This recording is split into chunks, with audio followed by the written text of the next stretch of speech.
Et nous sommes tout de suite en compagnie de Patrick van Bloem, qui est coprésident de Toluna Harris Interactive, un institut de sondage.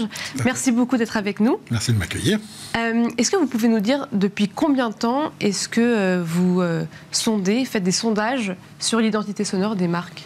Alors, ça fait très longtemps qu'on fait des sondages sur les marques et sur leurs différentes composantes. Ça fait maintenant quelques années qu'on a vraiment créé un focus particulier pour comprendre l'importance spécifique du son dans l'identité de la marque, dans sa performance, et de comprendre aussi les leviers que les marques peuvent mettre en place pour progresser. Et pourquoi est-ce que vous vous êtes dit qu'il fallait créer ce nouveau secteur, ce nouveau département ? En fait, au-delà de créer un nouveau département, on a réalisé, justement, quand on étudiait les marques, qu'on travaillait beaucoup sur tout ce qui est image, texte, annonce, etc.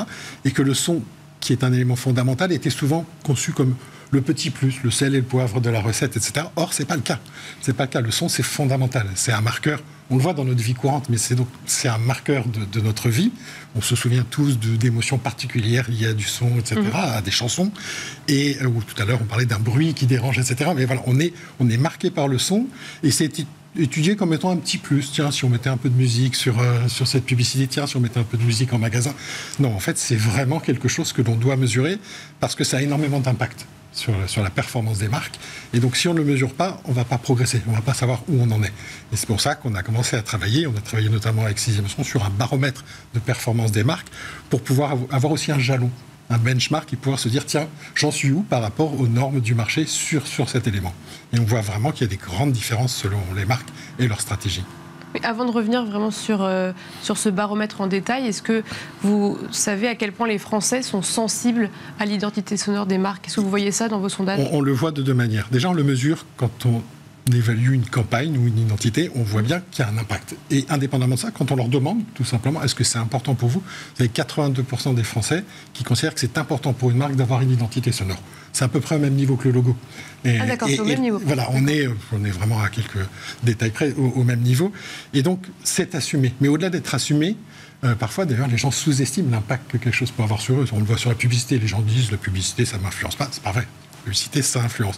Le son, ils disent, ça m'influence, mais ça les influence certainement encore plus que ce qu'ils veulent bien penser, parce que c'est induit. Et on le voit d'ailleurs, il y a des traces mémorielles extrêmement fortes des identités sonores. On en parlait dans pas mal d'exemples. Ça permet à une marque de poser son territoire et de se différencier et d'identifier ses publicités à sa marque ou son expérience à sa marque. Mickaël, du côté des entreprises, c'est très important pour elles de sonder la retombée d'une campagne sonore? Je crois que la première chose, c'est ce que vient de dire Patrick, c'est que si vous ne mesurez pas, vous ne pouvez pas vous améliorer, parce que vous ne savez pas de là où vous partez et là où vous voulez aller. La deuxième chose, et je pense que c'est un fait très notable dans l'approche que Toluna Harris Interactive a dans son travail d'évaluation du son, c'est qu'ils vont d'ailleurs parfois aller chercher des données qui sont presque contre-intuitives. Pendant longtemps, dans les campagnes publicitaires ou de façon générale, les marques cherchaient à démontrer que c'était bien d'avoir des musiques que les gens aimaient. Or, en réalité, on se rend compte, à travers la lecture d'un certain nombre de données qui ont été publiées par Toluna Interactive, que, parfois, le fait que les gens aiment, c'est contre-productif pour la marque. Parce que l'enjeu, ça n'est pas que les gens aiment, c'est que les gens comprennent, c'est que les gens... associent peut-être? Plus que ça, qu'ils associent une fois qu'ils ont remarqué et que ça a pris leur attention. En réalité, si vous aimez quelque chose, vous êtes dans une zone de confort. Et beaucoup d'éléments qui ont été démontrés par Toluna Harris Interactive, c'est qu'il faut d'abord travailler cette question d'attention. Donc oui, on a besoin de mesurer parce qu'on a besoin de s'améliorer, et on a besoin de mesurer pour comprendre dans quelle mesure les leviers réels de succès sont bien là dans la musique d'une campagne, dans le son d'une identité sonore. C'est fondamental. Patrick, quels seraient du coup les grands enseignements du côté des marques que vous pouvez tirer des baromètres que vous avez publiés? En fait, l'élément dont Mickaël vient de parler est vraiment crucial. C'est-à-dire qu'évidemment, qu'on va mesurer l'agrément, parce qu'il ne faut pas non plus qu'une musique heurte ou aille. Mais le plus important, c'est qu'en fait, on comprend que certaines identités sonores vont marquer un territoire, vont parfois peut-être un peu heurter ou surprendre, mais avec le temps, vont positionner une marque beaucoup plus fortement que d'autres éléments, en fait. Et c'est ça qui nous a marqué, c'est que c'est plus induit, en fait, c'est moins immédiat, mais on voit vraiment comment une identité sonore peut marquer les esprits. Et Vous savez, le rôle d'une marque, c'est ça s'appelle une marque, c'est un marqueur. C'est-à-dire que c'est quelque chose, c'est un repère.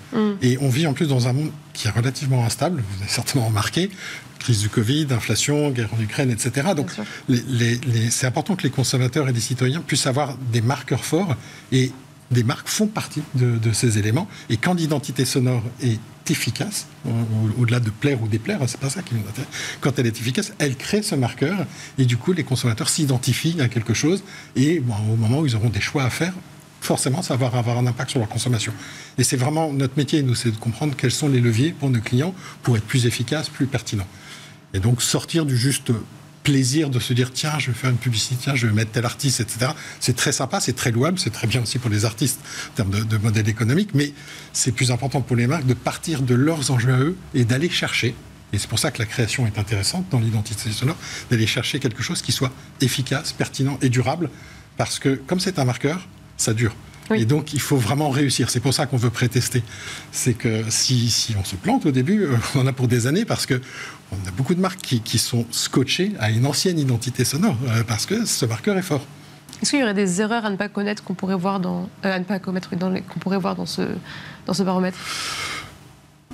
Techniquement, je laisserai peut-être plutôt Michael sur les erreurs de niveau de son, mais l'erreur principale, c'est de chercher, et on ne le voit pas forcément dans le baromètre, c'est chercher à se faire plaisir, en fait. C'est de se dire, je vais créer quelque chose qui me plaît à moi.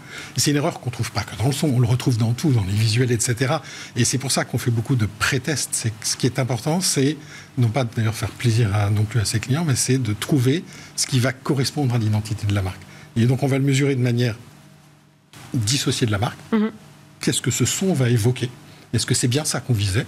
Et ensuite, on va voir s'il s'associe ou pas avec la marque. Normalement, si le premier fonctionne, le deuxième risque de fonctionner. Mais voilà. Et l'erreur, c'est vraiment de se dire, bon, ça c'est une bonne musique, les gens aiment bien, etc. Ça va fonctionner. Non, c'est pas vrai. Michael, quelle est la spécificité du baromètre, du coup, qui s'appelle exactement baromètre de performance musicale des marques, initié par 6e Son et Toluna Harris Interactive ? D'abord, il y a une chose qui est intéressante, c'est de le faire sur les années. On voit l'évolution finalement des rapports entre les musiques de marques et les publics auxquels ils s'adressent. Et on se rend compte que pour bâtir un patrimoine de marque, il faut de la détermination, et que si vous ne l'avez pas, on le voit dans un certain nombre d'évaluations, vous vous effondrez.